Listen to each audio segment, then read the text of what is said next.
Hello, brothers and sisters. It's good to see you. Well, I don't actually see you, but it's good that you see me, right? I know it's been a long 6 days. It hasn't been that long, but I have an excuse. I've been preparing for a talk. The bishopric asked me to give a talk this Sunday. So I've been preparing for it. And it's a surprise, so I'm going to give it to them first, and then I'll give it to you guys afterward. This video is not going to be long. Um, I thought I would vent about something that's probably on a lot of our minds, but I did tie it into the scriptures. And this is going to be very short. But I Googled, is customer service in the Bible? So you know where I'm going with this, right? Where is customer service? Where has it gone, brothers and sisters? Like at our fast food restaurants, at the post office, at the doctor's office. And it's not just young people, it's all people of all walks of life that aren't nice to us anymore. And I miss people being kind to me. So I Googled, is customer service in the Bible? And it said, the entire Bible provides guidance for the person in customer service. The entire Bible provides okay, for the reality of creation, providence, and redemption is the context within which we serve every day. And I believe that wholeheartedly, right? And there are many different scriptures that you can find, um, like Ephesians chapter 6. This is in the NIV version. It's the only one I could find. Serve wholeheartedly as if you were serving the Lord. So I'm talking to you young people and old, but you young people that have jobs in the hospitality um, arena, you've got to be nice to people, okay? And serve them wholeheartedly as if you were serving the Lord, because you know that the Lord will reward each one for whatever good they do, whether they are slave or free, well, bond or free. Be known for great leadership and service to your customers, but also to your employees and vendors. Brothers and sisters, then I thought about it for a while so I had looked this up earlier today. And I was like, no, not everybody's going to be kind. You're not going to get what you want, Troy. You're not going to always get good customer service, especially in the last days where men's hearts are failing them and people's hearts are hardened. They are, um, people are, they're in dark places, you know? And they're not just all wicked. Some of them are just suffering inside. They're sad. There's a lot of sadness in the world right now.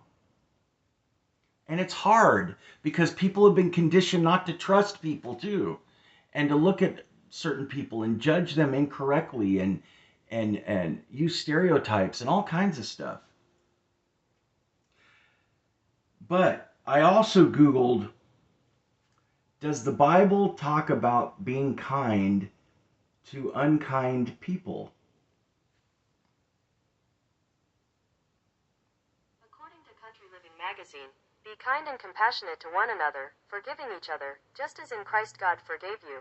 But love your enemies, and do good, and lend, expecting nothing in return, and your reward will be great, and you will be sons of the Most High, for he is kind to the ungrateful and the evil. Isn't that more important than having people be kind to you?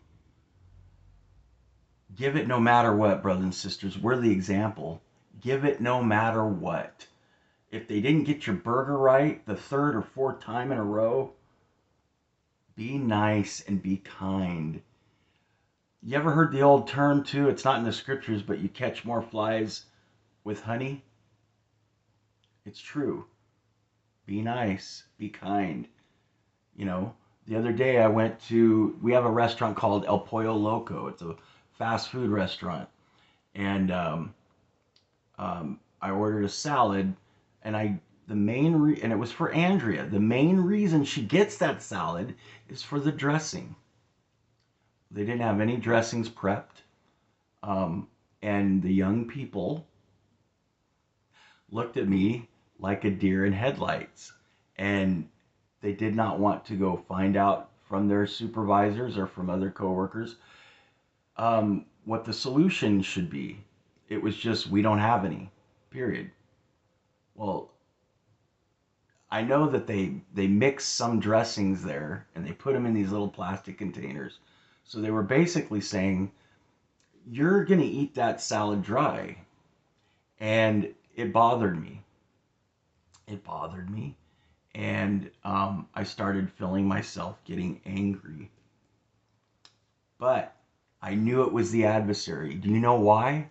Because before I went there, they had been giving me problems before on my order. Almost every single time I was going there, they were getting something wrong with my order. But it's not the fact that they were getting it wrong, they were not caring. They were not caring about it, about my feelings.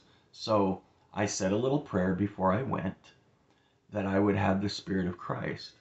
Now, when I pulled up, I'm not going to lie to you and say that I was just this charitable person when I found out there was no dressing. But I did have a head on my shoulders a lot more than I should have. I mean, a lot more than I would have if I hadn't prayed. Now, when I pulled away, I stopped in the parking lot and I was going to call the store and talk to the manager. I decided not to. I wasn't completely happy with the way I acted, but I know next time when I go, no matter what, anywhere I'm at, if somebody's not giving me good customer service, I am going to do exactly what the Google lady just said. I'm going to be kind and compassionate to one another, forgiving each other. I'm going to forgive them, just as in Christ forgave me.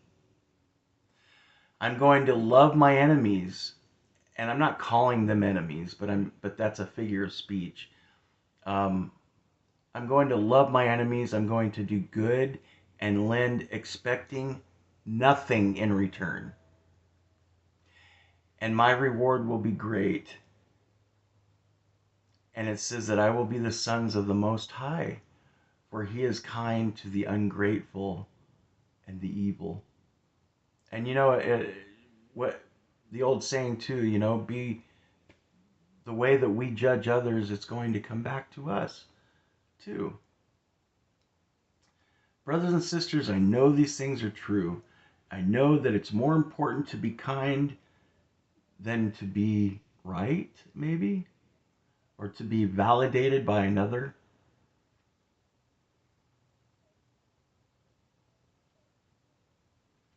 And and